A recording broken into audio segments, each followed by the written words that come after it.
Assalamualaikum warahmatullahi wabarakatuh, sahabat mata netizen. Oke teman-teman, semoga teman-teman semua dikaruniakan kesehatan, kemudian diberikan rezeki yang murah dan barokah. Oke teman-teman, pada kesempatan kali ini saya akan membahas kenapa ini otomotif dunia ini sudah sangat luar biasa maju pesat ya. Yang terakhir adalah VinFast ini produksi Vietnam. Eropa sudah merajai sejak awal, sejak penjajahan sudah merajai.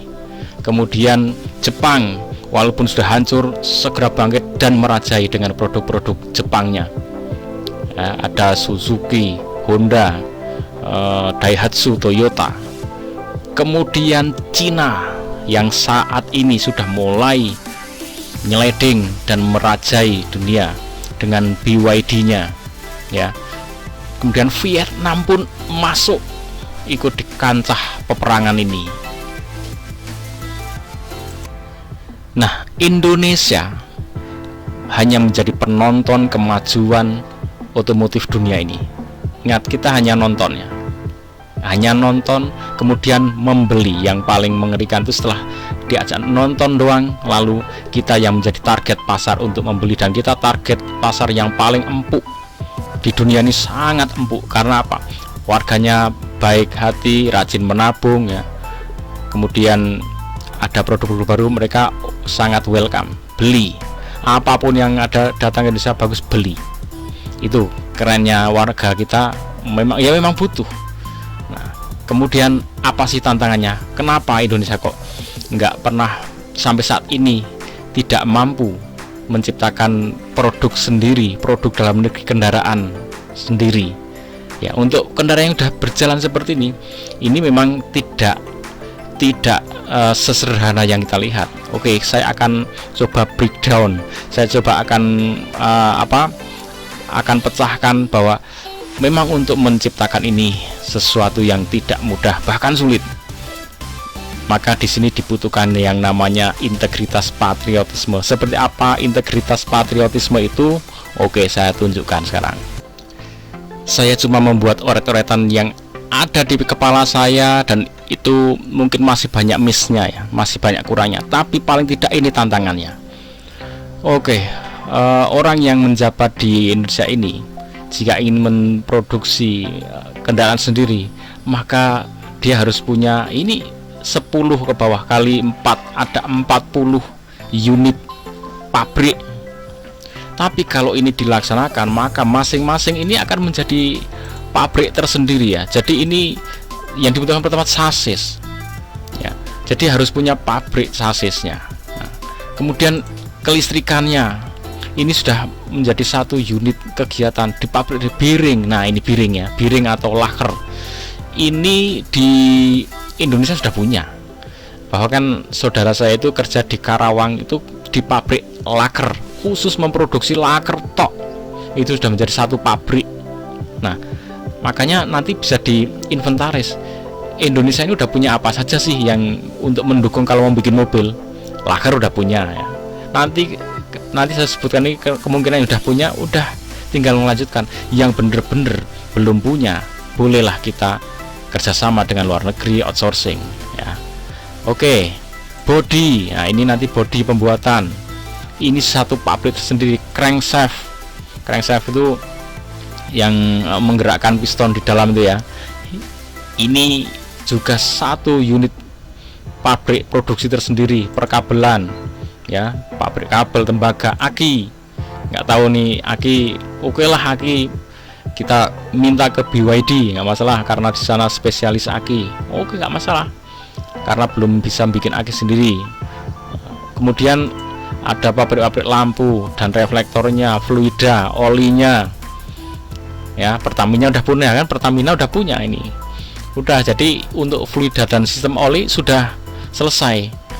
Kemudian sistem gardan diferensial, bikin wiper, bikin motor-motornya, ada motor wiper, motor power window, sistem steeringnya, rodanya, raknya ya. Kemudian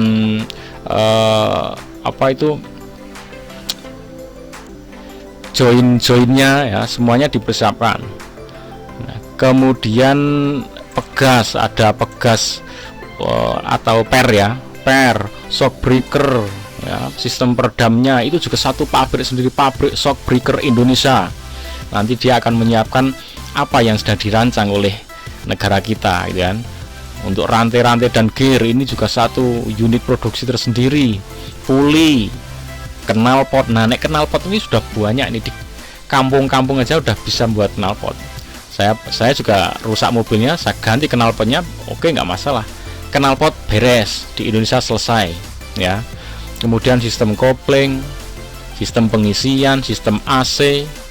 Nah, mungkin agak berat-berat ini sistem AC. Kemudian sistem braking, pengereman, nanti ada kampasnya, ada rumah-rumah remnya, ada piringannya ya. Nah, itu bisa satu pabrik tersendiri untuk membuat sistem braking itu. Tapi kadang orang nggak mau buat pabrik, tahu-tahu aku mau bikin pabrik rem lah, nanti yang pesen siapa ya, itu juga akan berat. Tapi kalau sudah dibuat secara sistemik, kerjasama yang bagus dalam satu sistem di Indonesia ini, mau mereka udah khusus bikin piringannya dan sistem pengeremannya. Kemudian ada kaca-kaca spion. Nah, kaca spion juga kalau orang tahu-tahu bikin pabrik, aku mau bikin kaca spion, kadang nggak mau di Indonesia ini. Tapi kalau udah dibuat sistem, oke, kamu khusus bikin kaca spion tok. Nanti mobilnya ini akan dibuat beberapa tipe. Nah, model spionnya gini kamu yang bikin. Oke. Sistem seal, ban. Nah, ban kita sumber daya alamnya melimpah, karet ya, velg ya, injektornya. Mungkin kalau belum mampu bikin ya oke lah, ini kerjasama dengan luar negeri bikin injektor, jok selesai di Indonesia.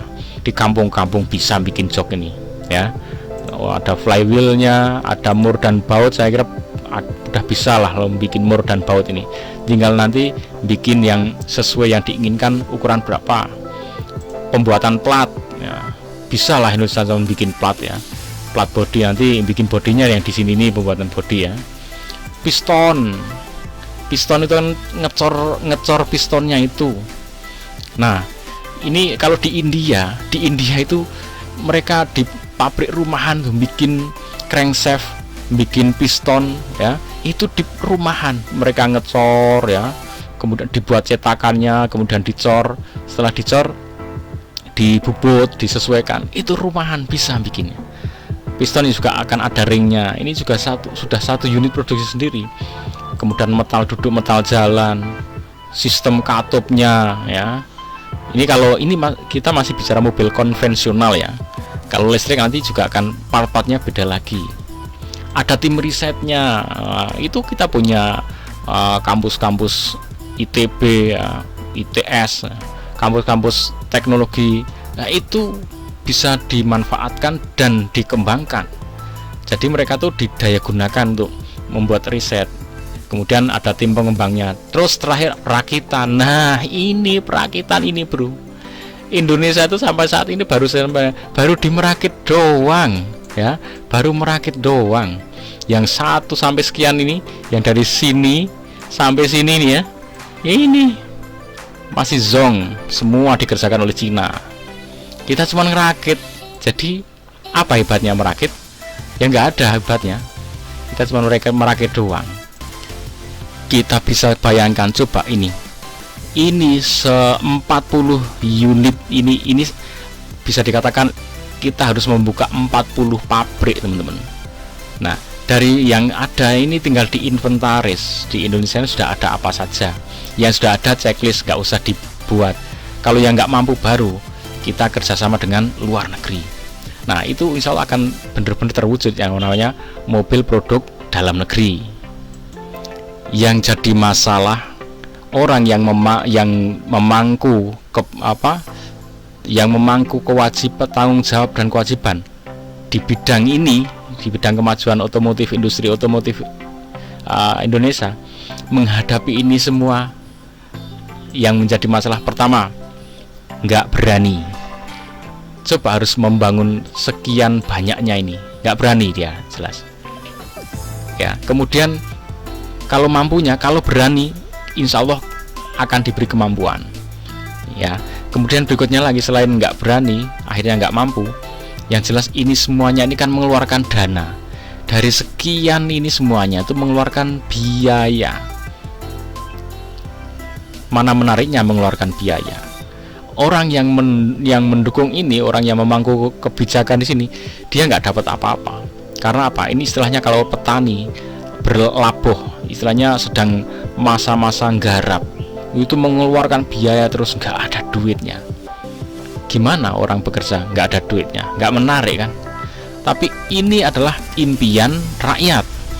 Impian rakyat semuanya ini terwujud mobil nasional ya, impian rakyat. Nah, mewujudkan impian rakyat ini mau mengeluarkan biaya terus. Kemudian orang yang mengelola ini ya, yang menjadi yang duduk di atas sana, yang menjabat, itu nggak dapat duit apa-apa teman-teman. Itu masalahnya. Di mana menariknya? Ya nggak menarik.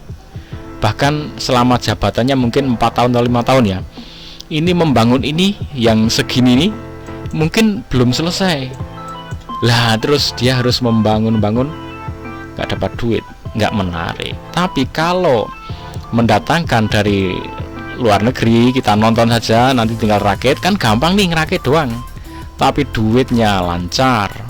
Mereka harus menggelontorkan uang untuk investasinya, untuk istilahnya membangun pabrik perakitannya ya, cuman satu titik aja ya.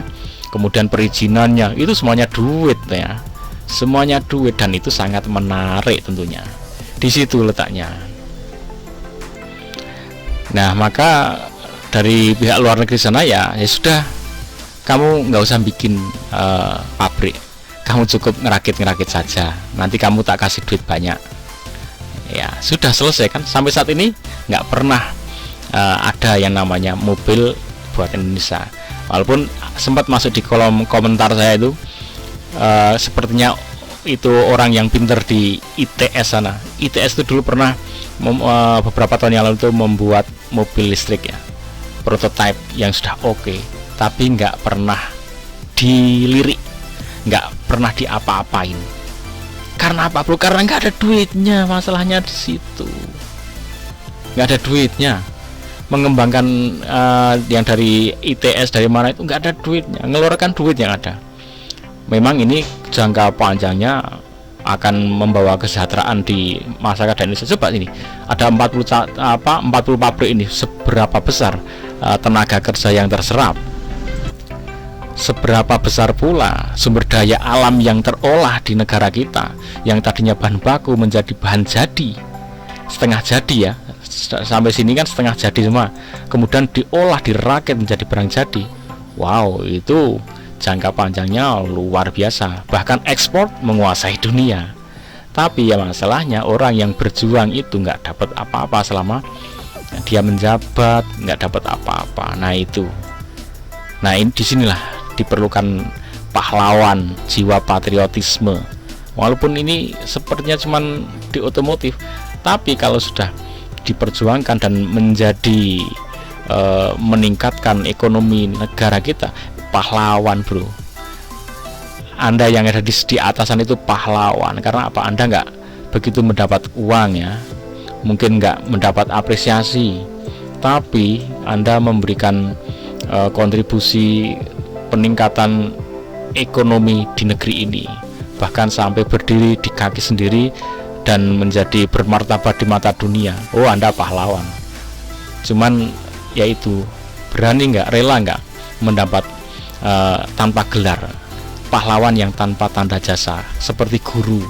Walaupun mengajar, membuat orang-orang jadi pinter, jadi teknologi, ilmuwan, menghasilkan karya yang terbesar, orang yang mencetak orang besar-besar itu guru ya, itu tidak mendapatkan gelar apapun. Rela nggak menjadi seperti guru, mencetak para memajukan Indonesia ini tanpa diberi gelar apapun, bahkan gajinya pun sangat minim.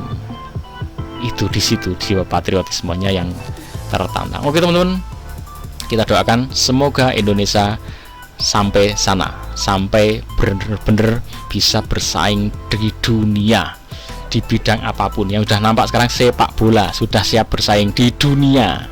Nah, nanti kalau muncul orang-orang yang kayak Pak Erick Thohir ya, bisa insya Allah Indonesia bersaing di mata dunia. Oke, ikuti terus Mata Netizen. Assalamualaikum warahmatullahi wabarakatuh.